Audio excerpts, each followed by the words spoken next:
Do you ever watch something and think to yourself, well, that should exist? That one fell through the cracks? That's Planet of Evil, a story that feels like an hangover from an empire that's already fallen apart. A jungle full of rot, a base full of lies, and a scientist that stares into the abyss and finds out that it bites. But this isn't just Doctor Who with a monster of the week and some dodgy lighting. Planet of Evil is about power, what it costs, who controls it, and what happens when you try and bottle it up and sell it to the highest bidder. And nobody ever talks about it like that. They just bang on about antimatter and forget to ask what it really represents. So let's fix that.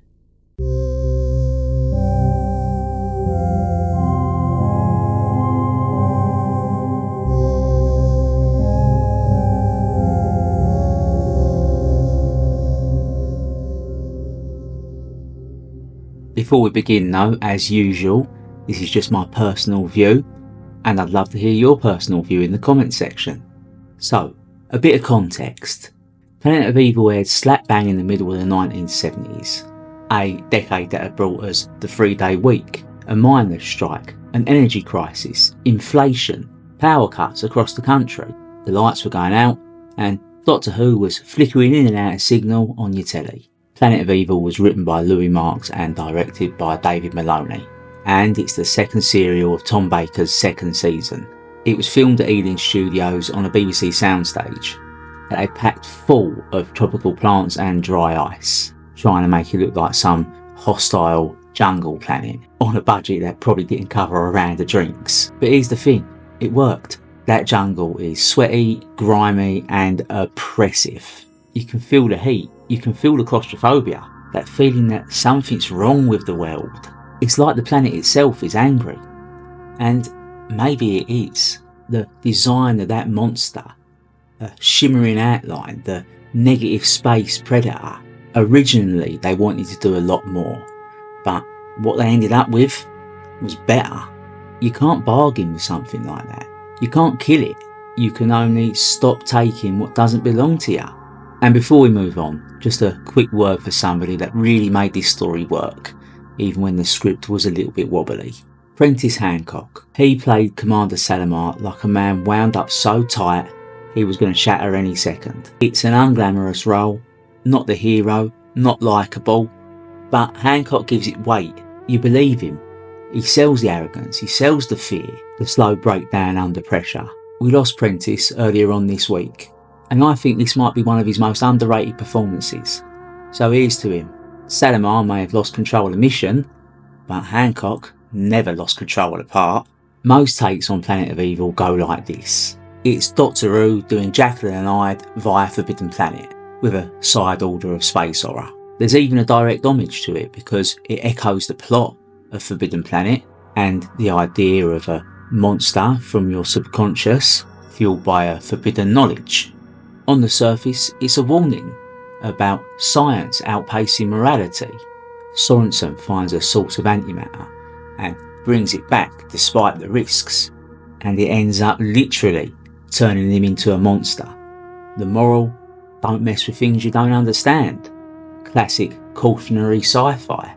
Tom Baker's fourth Doctor is in full flow here, commanding, cheeky and razor sharp. Elisabeth Sladen's Sarah Jane plays it smart as usual, sticking by her Doctor and questioning authority, and actually trying to save people, rather than just standing there screaming. And the Morestrans, that pompous bunch of space bureaucrats, act like a bunch of colonisers, showing up to claim something that ain't theirs. Sounding familiar yet? That is the usual take on this, and it is very valid, and even the writers have even confirmed this, that it was a play on Dr. Jekyll and Mr. Hyde versus Forbidden Planet. But as usual, I think there's more to it. I don't think this is just about meddling scientists and alien energy. I think Planet of Evil was a story about power, and when it's taken from the wrong place, or by the wrong people, or maybe just without asking. The antimatter monster. It's more than just a gimmick. It feels more like a reaction. Not evil, just alien, unbending, something ancient that's been disturbed, maybe even provoked. Sorensen wants to harvest this energy and bring it back to his people. cheap, endless power that could change everything. That's not necessarily a bad motive, but in the process he begins to crack. He gets consumed by what he's trying to control, transformed by it. Whether that's scientific hubris or just a mental toll of trying to serve too many masters, it's hard to say. But either way, he changes. You can read him as a stand-in for the managerial class, stuck between the needs of those above him and the resistance of something deeper, maybe even primal. Not evil, just desperate, trying to fix something or prove something, or maybe just trying to survive a system that's spinning out of control. And the creature, maybe that's the reaction to all of it, a kind of natural law that's standing in for everything that doesn't want to be mined, controlled or negotiated with. Not because it's wicked. Salamar and the Marestrans, they've got that bureaucratic kind of energy, trying to contain the chaos with procedures and rank. They're not villains either, they're just doing what they were trained to do. They're enforcing man's law in a place that runs on something else entirely. And in the middle of all this, the Doctor, not a revolutionary, not a tyrant, just somebody trying to talk, to listen, to try and understand the limits of both sides. He doesn't fight the monster, he doesn't kill Sorensen, he finds another way. He mediates. That's what he always does. You could see this whole thing as a quiet metaphor for industrial unrest, or the energy crisis we had at the time. Britain in 1975 wasn't exactly running smoothly. Strikes, power cuts, questions about coal, oil, nuclear, where it comes from, and what's it doing to us. Maybe Planet of Evil's tapping into that mood. A world trying to keep the lights on, while something deeper says, not like this.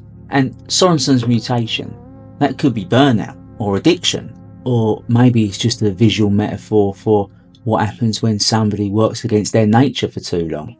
This episode never tells you what to think, it just shows you what happens when pressure builds up. And then it asks you to look. In the end, the Doctor doesn't punish anybody, he offers help.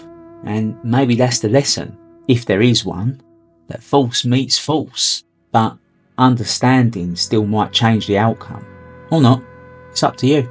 So no, Planet of Evil isn't just some moody jungle story, it's Britain in 1975, cold, dark, scared, trying to find a way forward that doesn't blow up in its face. It's about power, who has it, who makes it, and what happens when you try and take it from those that haven't got anything else left to give. And maybe it's a reminder too, that if you keep pressing your boot down on something long enough, it presses back. Not with hate, just with force, and that force might not look the way you expect. So I know this has been quite a short episode this week, but I just wanted to put something out there to pay a quick tribute to Prentis Hancock. This Doctor Who story was one of the first ones I ever encountered as a child. I had it on VHS, and I honestly think it was his performance that made it so entertaining for me. So for this and countless other appearances, most notably Space 1999, Prentis Hancock, I salute you. So if you've made it this far, doubtless you've got some opinions, so why don't you leave a comment in the comment section? Or better still, you could like the video, you could subscribe to the channel, maybe, if you're feeling very generous, you could share the video. If not, no hard feelings. Thanks for watching, and I'll see you in the next video.